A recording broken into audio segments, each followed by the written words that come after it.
from where they are to where they need to be. And it was difficult. It was awfully hard.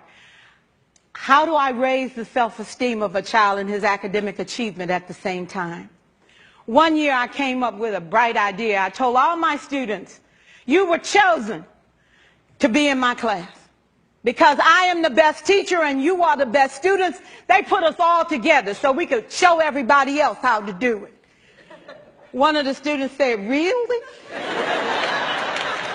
I said, really? We have to show the other classes how to do it. So when we walk down the hall, people will notice us. So you can't make noise. You just have to strut. And I gave him a saying to say, I am somebody. I was somebody when I came. I'll be a better somebody when I leave. I am powerful and I am strong. I deserve the education that I get here. I have things to do, people to impress, and places to go. And they said, yeah. You say it long enough, it starts to be a part of you. And so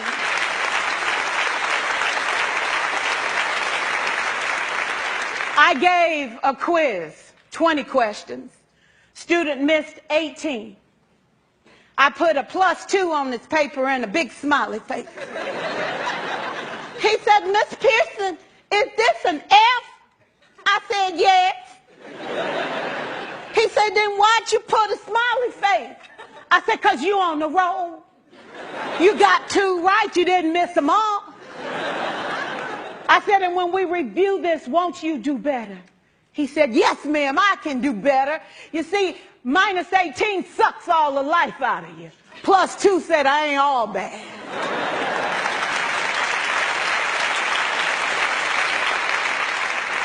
For years, I watched my mother take the time at recess to review, go on home visits in the afternoon, buy combs and brushes and peanut butter and crackers to put in her desk drawer for kids that needed to eat, and a washcloth and some soap for the kids who didn't smell so good. See, it's hard to teach kids who stink. And kids can be cruel. And so she kept those things in her desk, and years later, after she retired, I watched some of those same kids come through and say to her, you know, Miss Walker, you made a difference in my life. You made it work for me. You made me feel like I was somebody when I knew at the bottom I wasn't. And I want you to just see what I've become. And when my mama died 2 years ago at 92, there were so many former students at her funeral. It brought tears to my eyes, not because she was gone, but because she left a legacy of relationships that could never disappear.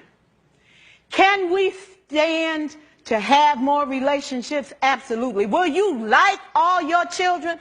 Of course not. And you know your toughest kids are never absent. Never. You won't like them all, and the tough ones show up for a reason. It's the connection. It's the relationships. And while you won't like them all, the key is they can never, ever know it.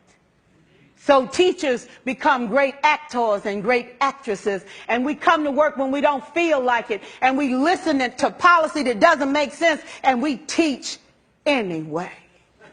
We teach anyway because that's what we do. Teaching and learning should bring joy. How powerful would our world be if we had kids who were not afraid to take risks, who were not afraid to think, and who had a champion? Every child deserves a champion, an adult who will never give up on them, who understands the power of connection and insists that they become the best that they can possibly be. Is this job tough? You betcha. Oh God, you betcha. But it is not impossible. We can do this. We're educators. We're born to make a difference. Thank you so much.